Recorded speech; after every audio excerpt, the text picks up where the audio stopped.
Hello, my name is Jamie Schmidt, and I did my capstone project on paper on pmdd. It stands for premenstrual dysphoric disorder. It's pretty rare. A lot of people probably don't know a whole lot about it.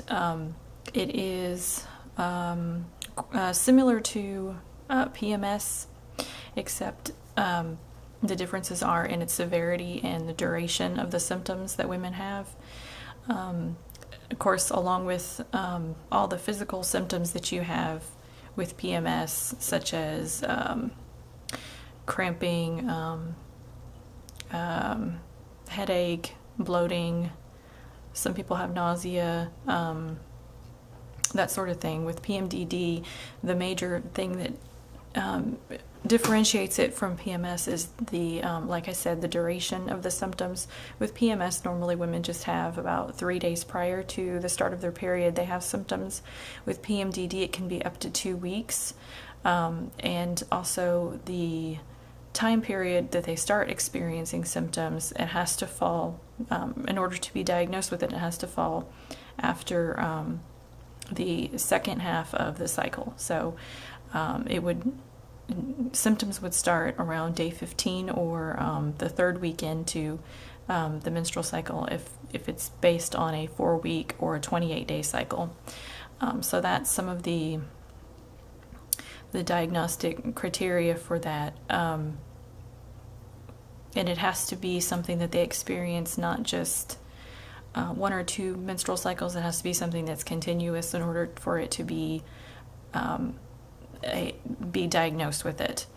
The biggest difference between the symptoms with PMDD, women experience more psychological, more depression symptoms. They can have severe anxiety, panic attacks,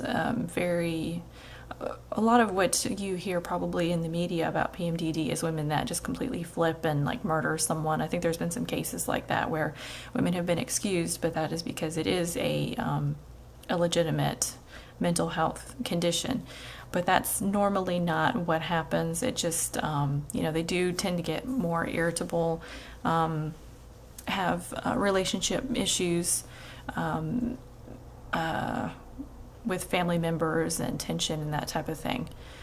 There is thought to have been previously overlap with PMDD along with major depression, generalized anxiety disorder, and then sometimes it can be hard to distinguish between PMDD or bipolar disorder because the mood changes and personality change can be quite different than what the person suffering from it normally is. And there has been some link to having women with PMDD have suffered abusive relationships in the past. What makes this an interdisciplinary project is that the research that I pulled, it came from regular healthcare journals, journals for women's health. Psychiatry.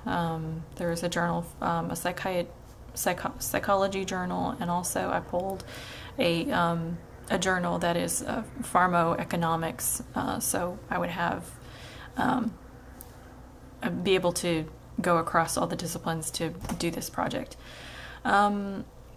So the article that I found that talks about the economic impact more talks about the additional hardships that women with this disorder suffer from because they have to go to the doctor more often. They have to stay on medication a lot of times. So treatments that are used for PMDD, some women try to do natural supplements. Sometimes that can be effective if the stress level is managed. Some supplements such as, the research that I did, I also found an article that that was on herbal supplements, and it did conducted research with women with several different herbal treatments. It tested St. John's wort, chasteberry, ginkgo, and let's see, there's one more.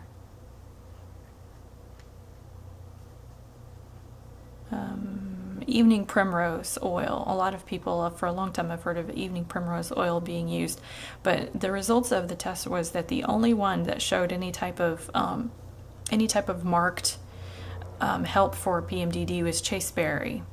The rest of them were no different than placebo, but chasteberry performed equally to an SSRI, fluoxetine, which I think is, I want to say that that's Paxil, but no, that's paroxetine. That might be Zoloft, fluoxetine. But anyway, it's an SSRI that's used.